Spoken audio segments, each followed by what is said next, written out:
The following is a production of Learfield Sports. From football to swimming and everything in between, it's been an exciting few weeks in Amherst, and we've got you covered. Today we look back at the hiring of new football coach Walt Bell and have a chance to sit down with the head honcho himself.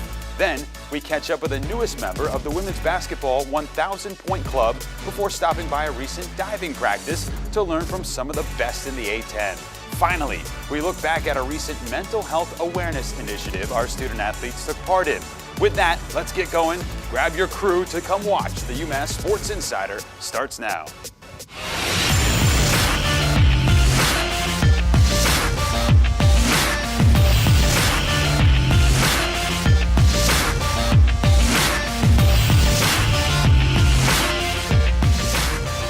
Hello and welcome into UMass Sports Insider. I'm your host, Jay Burnham. You might have heard by now it's been a very busy few weeks here on campus as the UMass Minutemen introduced the 30th football coach in program history and head coach Walt Bell. That was on December the 4th during a press conference. Now, Coach Walt Bell comes from a background of an offensive coordinator position at Florida State University and prior to that, time at Maryland and several other FBS schools. And we certainly were excited to welcome in the young, energetic coach to the UMass family. Let's take a look back at some of his opening comments and remarks at the press conference last week. It is my pleasure with great excitement to welcome and to introduce to all of you the 30th head football coach here at the University of Massachusetts, head coach Walt Bell.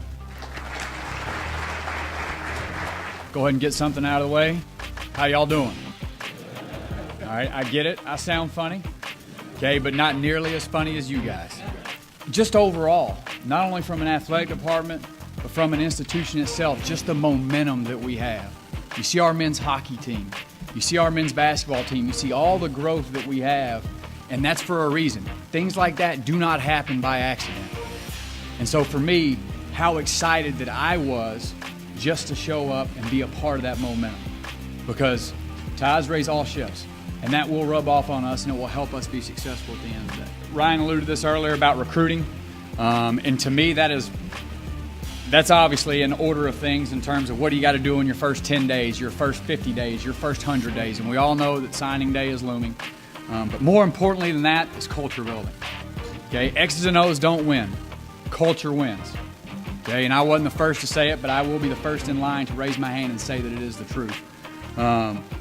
Organizationally, in terms of the macro view of this program, organizationally, will always be about three things. Number one is time, okay? How efficiently we can do things, okay? Valuing others' time, minimizing waste, minimizing wasted time, creating as much efficiency as we can as a staff, finding a way to do more with less, finding a way to run the most efficient practices we can possibly run for the welfare of our own student athletes, but time, okay? Our kids will be on time. They'll be where they're supposed to be on time. Time will be something that they can take with them for the rest of their lives. It's kind of like I told Maria, home is where the ball is. And that's what it is. Really simply put, it's a great opportunity, as I alluded to earlier, to work for a great university that, more importantly, having been some of the places that I've been, I think the thing that makes this place so special right now is the fact that everybody seems to be moving in the same direction with the same mission. And it just so happened to be in Amherst, Massachusetts. And I'm extremely excited to represent the flagship of the Commonwealth of the great state of Massachusetts, all right, and the UMass football program. Thank you, guys.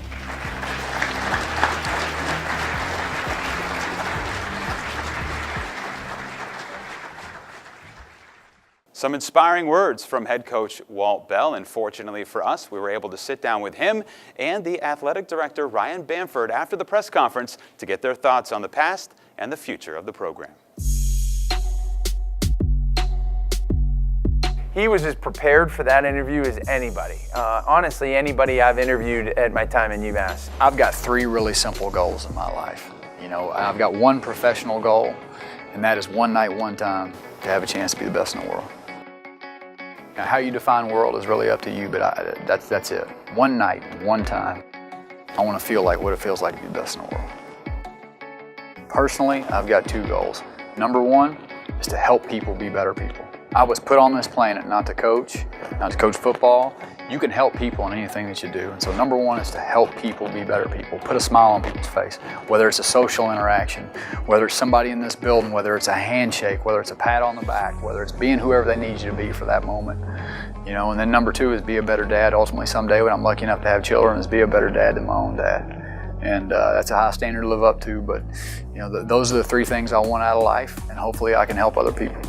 I think it's one thing for a candidate to tell you about how important personal relationships are, how important family is, how important people are to them. But then when I made reference calls about him and they said, this guy loves his kids. He coaches them up, he teaches them, he loves them up. And he's, you know, tough love, but he loves them. Love, like that kept coming out. Like this guy believes, he invests in people. And at the end of the day, you want to surround yourself in any organization with people who are going to invest in others. And that's what came through in spades with Walt. It was always imparted on me as a child is you take care of the people that take care of you. The people that invest in you, you've got to invest in them. And so I've always tried to live my life and make sure that the people that, whether they give me an ounce of anything, whether it's their time, their energy, is to always invest in return. Something that I've got to prove to them is that, you know what, this guy actually does care. You know, this guy actually is invested in how I perform, and what I want them to know about me is you're going to have a guy that's going to be the same every day. You know, he's going to tell you the truth. He's going to be really honest with you, whether you like it or not. But either way, if you can play, if you can't play, is this a guy that cares? We had a great number of candidates that were just, outstanding in every way. And at the end of the day, Walt came and won that job. In every measure, that's what you want as an AD, is somebody to come in and just blow you away with what they want to do with your program, and that's what he did. I knew that I always wanted to be in a position of leadership. I knew that I always wanted to be in a position to compete, you know, and mentor, and again, like I talked about earlier, just help people. If you tell them the truth, they'll eventually trust you, okay? And if they trust you, we'll start to develop some accountability, because it won't be motivated out of fear. I'm just doing right so this guy doesn't yell at me. It'll be, I want to do right because this guy's important to me. You know, and I want to do right because the guy next to me, I care about him so much that I don't want to let him down. I wanted somebody that we could get in the trenches and get things done, and at the end of the day, that's what I think he brings to the table for us. And we're certainly excited to see what head coach Walt Bell and his emerging staff are able to do going forward here for the football program. With that said, we'll take a break here on UMass Sports Insider. When we return, we were able to sit down with the newest member of the 1,000 Point Club. That's on the hard court with junior Haley Lydell. Right after this.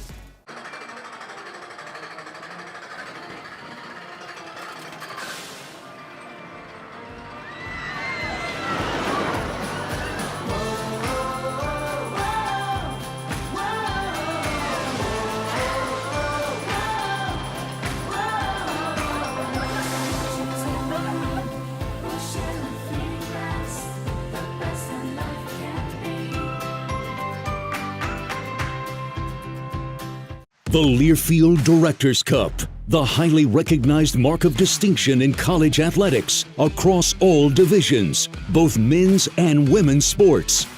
Follow your favorite team's pursuit for excellence in this prestigious annual award through thedirectorscup.com, USA Today, or at L Directors Cup on Twitter or Facebook. Learfield Directors Cup, the crowning achievement in college athletics since 1993.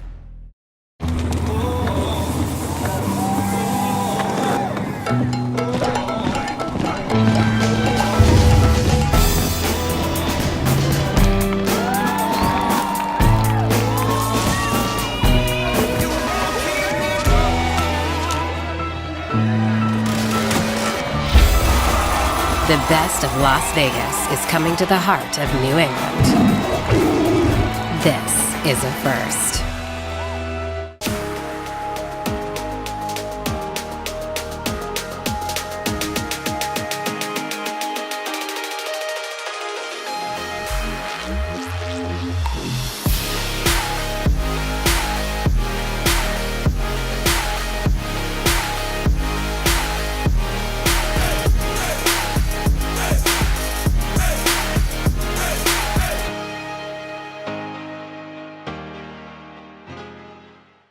Welcome back to UMass Sports Insider. It seemed like a basketball relationship destined to happen now that Haley Lydell has become the 20th player in program history to reach the 1,000-point plateau. For more, let's sit down with Haley and head coach Tori Verdi to learn more about how their journeys to Amherst have been journeys that have been intertwined. About 5 years ago, obviously at that point in time was the head women's basketball coach at Eastern Michigan University, and we were recruiting the Michigan Storm, and that was the AAU program that Haley was playing for. And what caught my eye about her was her scoring ability, her three-point shooting, her aggressiveness, her ability to, attack the rim and score it at all three levels. She chose University of Massachusetts, and then I would later obviously get the head coaching job here at the University of Massachusetts following her here. I talked to him at Eastern Michigan, which was where he was coaching at before he came here.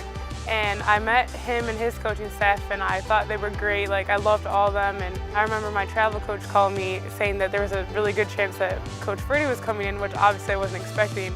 But I just had my fingers crossed, and then he called me one day saying he took the job, and can't even believe this happened. I said I wish I could come to UMass but have him as a coach. For whatever reason, it all worked out for me. She's a scorer. I mean, that's what she's known for, her three-point shooting ability. Regardless of where she's on the floor, as soon as she catches it, she wants to light it up. For us, offensively, it's a tremendous weapon because it opens up everything else for everyone else out on the floor. Coming in as a freshman, I wasn't really considered a freshman. Immediately, I came on the team and I was just a scorer. I was told, like, whenever you have the ball in your hands, look to shoot, look to score, attack. I'm known for, obviously, is my three-point shot. I love to shoot, like, whenever I'm open. It's just, like, kind of my go-to. And then just overall, like, I love being able to lead our team. My freshman year I wasn't a captain, but my last two I've been a captain. Just I'm a scorer, but I'm also like leader of our team. She's had the 2 years to really develop. She's taken on that leadership role, and we're trying to change the culture of this program, and I think we've gotten there, and she has a lot to do with that. She leads by example. She's the first one in the gym, last one to leave.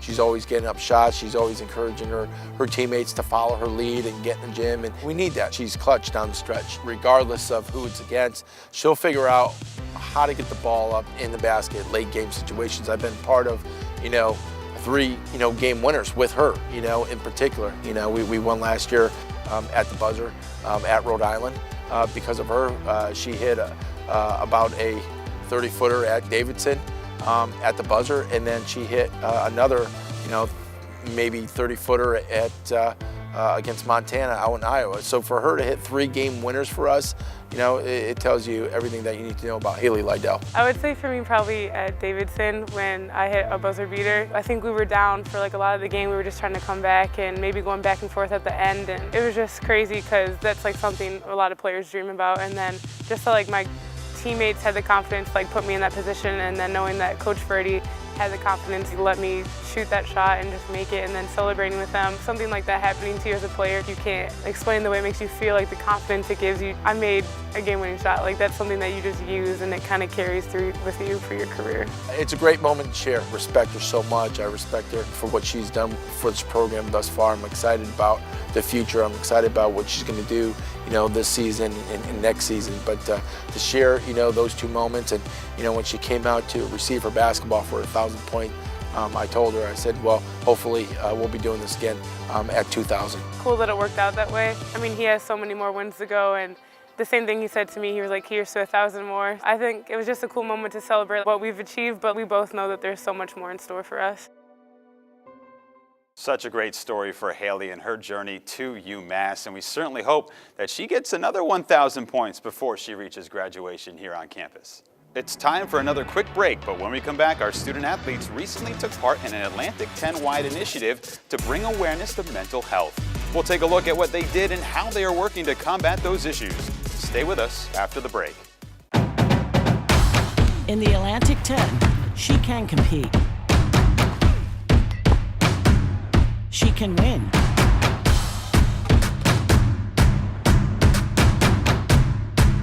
She can lead. And she can succeed. In the Atlantic 10, she can do it all.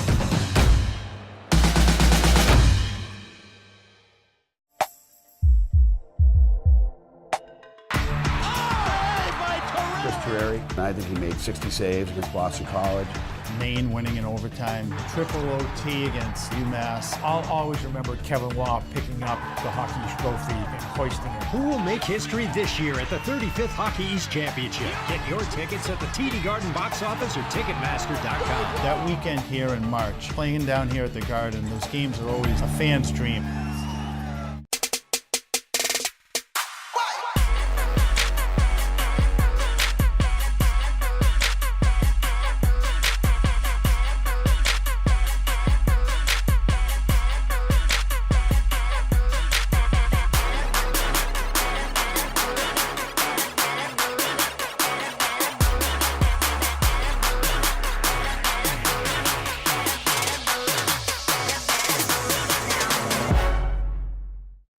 The City of Champions will crown another champion when the 2019 Atlantic 10 Women's Basketball Championship comes to the A.J. Palumbo Center on the campus of Duquesne University. The top teams in the Atlantic 10 will vie for the title and an automatic bid to the NCAA tournament. Friday, March 8th through Sunday, March 10th, 2019. Purchase your tickets now and cheer on your favorite team at the A10 Women's Basketball Championship. Welcome back to The Insider. As part of an Atlantic 10-wide initiative, UMass student-athletes from every sport worked together recently to promote mental health awareness. The week-long campaign featured personal testimonials and team commitments on social media and in campus events to help dispel the stigmas surrounding the topic. Let's look back to hear what our student-athletes took away from the campaign.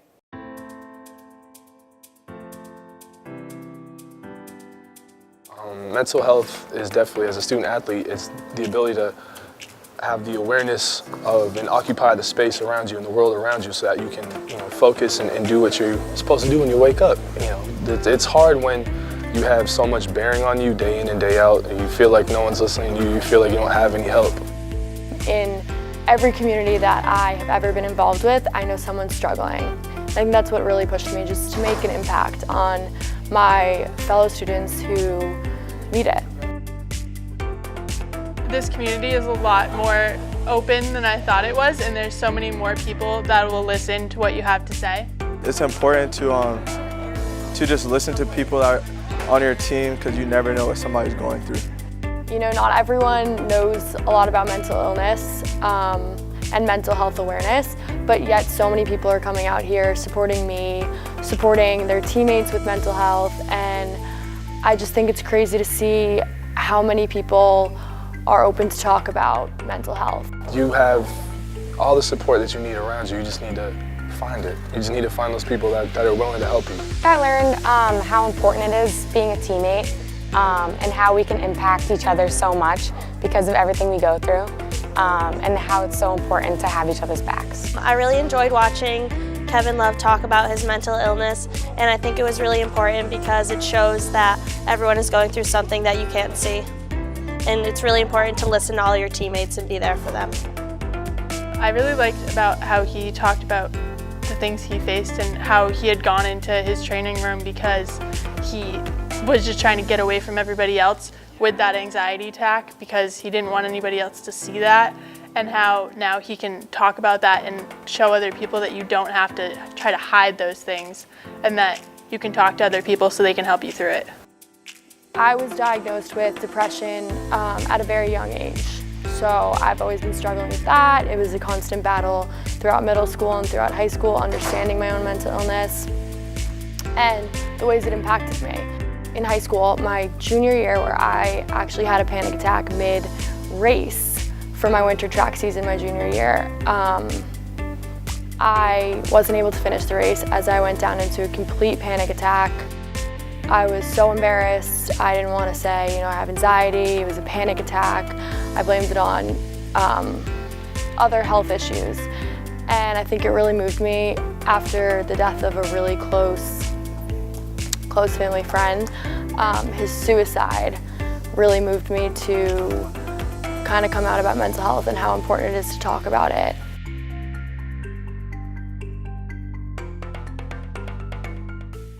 An important topic of conversation indeed, and we're proud of the UMass student athletes as well as all the student athletes around the Atlantic 10 for taking a leadership role in discussing mental health and mental health awareness.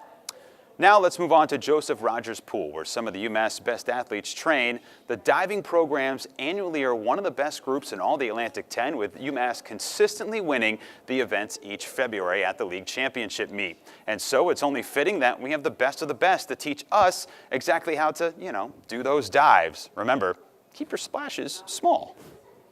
Hi, I'm Noah Canner. I'm a sophomore on the diving team. I'm Katie Polk, and I'm a senior on the diving team. Today we're going to be teaching you how to dive. First dive Katie's going to be doing is a 103B. That is a front 1.5 somersault in the pike position. She's going to start off with the hurdle and then go into the dive, doing a front flip and diving into the water. This is called the fulcrum. It's moved forward and backwards to control the flexibility of the board. The farther back it is, the more bouncy the board is, and the closer up it is, the less flexible it is. A pike position is when you have straight legs and are bent over at your hips with your arms wrapped around your legs.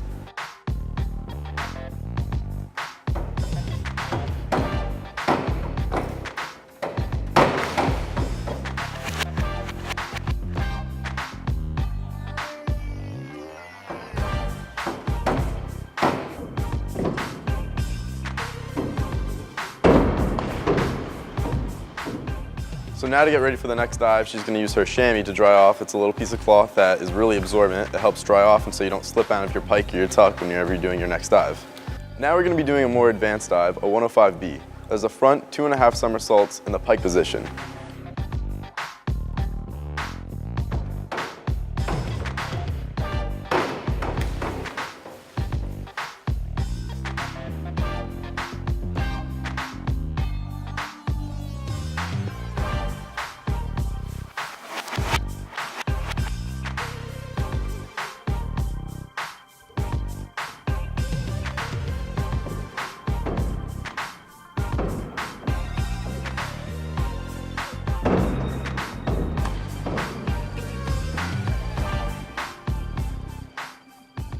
The next dive we're going to be doing is a 5132D.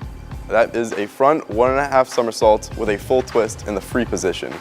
The free position allows you to have flexibility choosing the position of your dives. It is only for twisting, and you can choose between tuck, pike, or straight.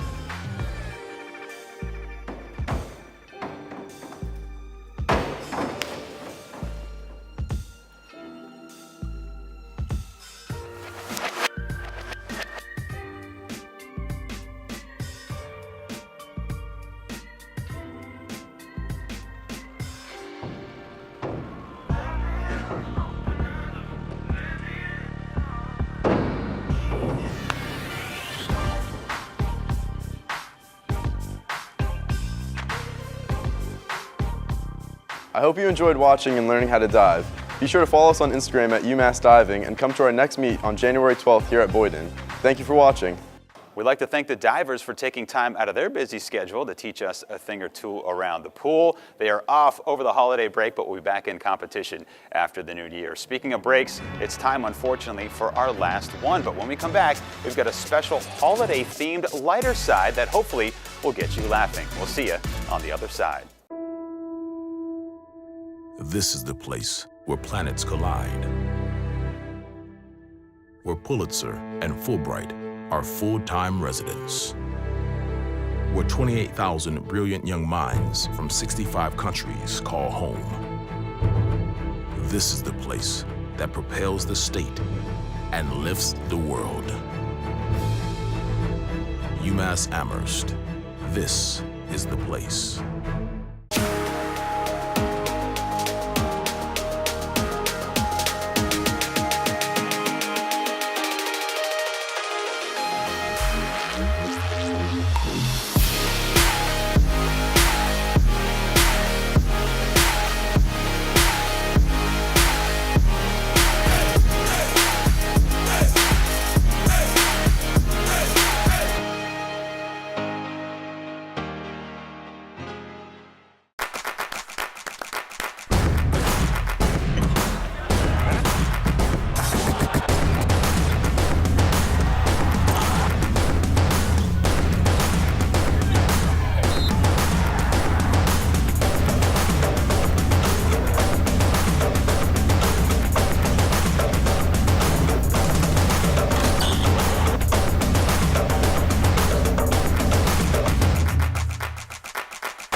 welcome back to UMass Sports Insider. With the holiday season fast approaching, we're starting to get in the spirit here on the campus of UMass, and one of our favorite holiday movies, Elf.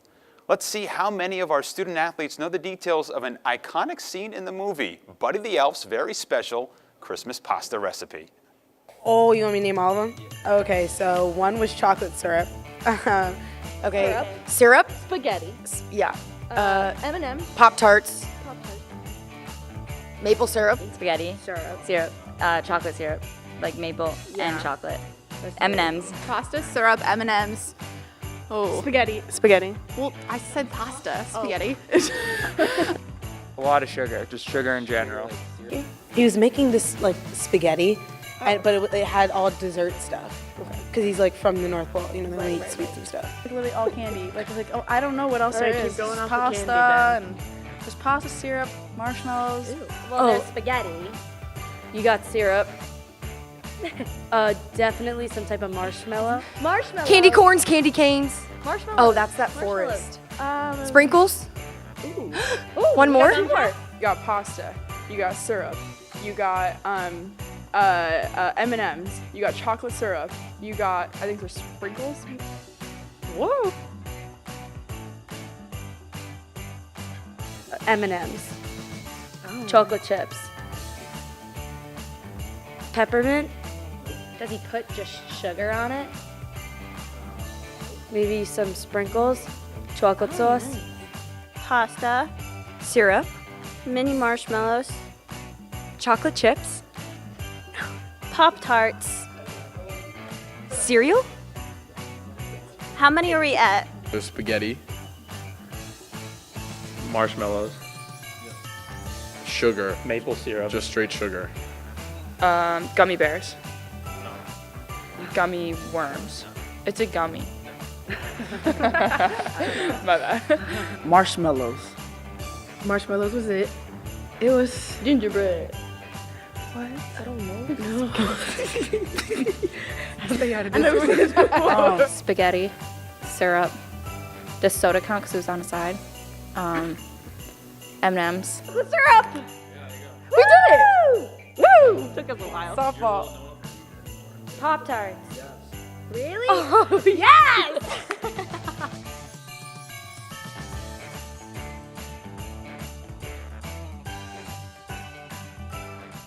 Well, if you have kids, you know that Christmas pasta can really happen any Saturday in your kitchen at home, maybe with an extra side of hot chocolate fudge. With that said, we'd like to thank you for watching UMass Sports Insider this time round. Until next time, my name's Jay Burnham saying so long, everybody.